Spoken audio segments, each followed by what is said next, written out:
आज हम जानेंगे ग्रेविटी के बारे में। आखिर ग्रेविटी होती क्या है?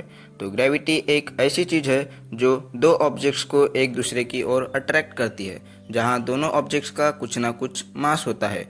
सिर्फ मास तक ही लिमिटेड नहीं, बल्कि कोई भी एनर्जी ग्रेविटी से अट्रैक्ट हो जाती है। अगर हम ग्रेविटी के एग्जाम्पल के बारे में बात करें, हर छोटी चीज़ से लेकर तो हमारे सोलर सिस्टम के प्लैनेट्स और सन तक हर जगह ग्रेविटी पाई जाती है। इतना ही नहीं तो हमारे सन का बर्थ भी ग्रेविटी के वजह से ही हुआ था, जहां हाइड्रोजन के मॉलिक्यूल्स इकट्ठा होने की वजह से उनमें ग्रेविटी की वजह से न्यूक्लियर फ्यूजन स्टार्ट हो गया।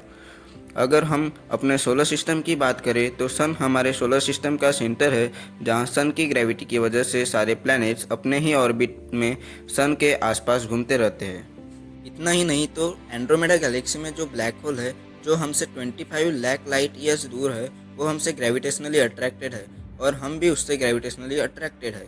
चलो अब जानते हैं कि आखिर ग्रेविटेशन का आविष्कार कैसे हुआ और किसने किया। गुरुत्वाकर्षण मीन्स ग्रेविटेशन पदार्थों द्वारा एक दूसरे की ओर आकर्षित होने की प्रवृत्ति है। किंवदंती है कि आइजैक न्यूटन ने प्रकृति की शक्तियों के बारे में सोचते समय एक गिरते हुए सेब को देखकर गुरुत्वाकर्षण की खोज की थी। उन्हें लगा कि सेब जैसी गिरती वस्तुओं पर कोई न कोई तो बल कार्य कर रहा होगा, जिसकी वजह से ये सेब दाएं बाएं या ऊपर न जाते हुए जमीन पे नीचे ही आ रहा है। आधुनिक समय में पृथ्वी के गुरुत्वाकर्षण बल की खोज का श्रेय न्यूटन को दिया जाता है। हालांकि कुछ लोगों का मानना है कि भारतीय संत भास्कराचार्य ने हजारों साल पहले ही गुरुत्वाकर्षण बल की खोज कर ली थी। वहीं प्राचीन काल में 505 से 587 के समय में वरामिहिर नामक एक महान खगोल शास्त्री और गणितज्ञ थे, जिन्होंने भी गुरुत्वाकर्षण की व्याख्या की थी। न्यूटन ने गुरुत्वाकर्षण के बारे में पहली बार कोई गणितीय सूत्र देने की कोशिश की थी, जो आश्चर्यजनक रूप से सही था। उन्होंने गुरुत्वाकर्षण सिद्धांत का प्रतिपादन किया था। न्यूटन के सार्वभौमिक गुरुत्वाकर्षण के नियम में कहा गया है कि हर पिंड ब्रह्मांड में हर दूसरे पिंड को आकर्षित करता है।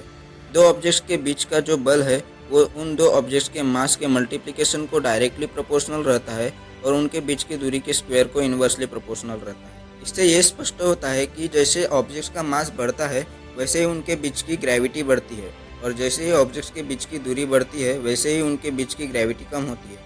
इसको हम इस फॉर्मूले से समझ सकते हैं, F = G × m1 × m1/r², जहाँ F दो वस्तुओं के बीच का आकर्षण बल है, G यानी कि ग्रेविटेशनल कांस्टेंट है, जिसकी वैल्यू लगभग 6.674 × 10⁻11 न्यूटन मीटर स्क्वायर पर kg² है।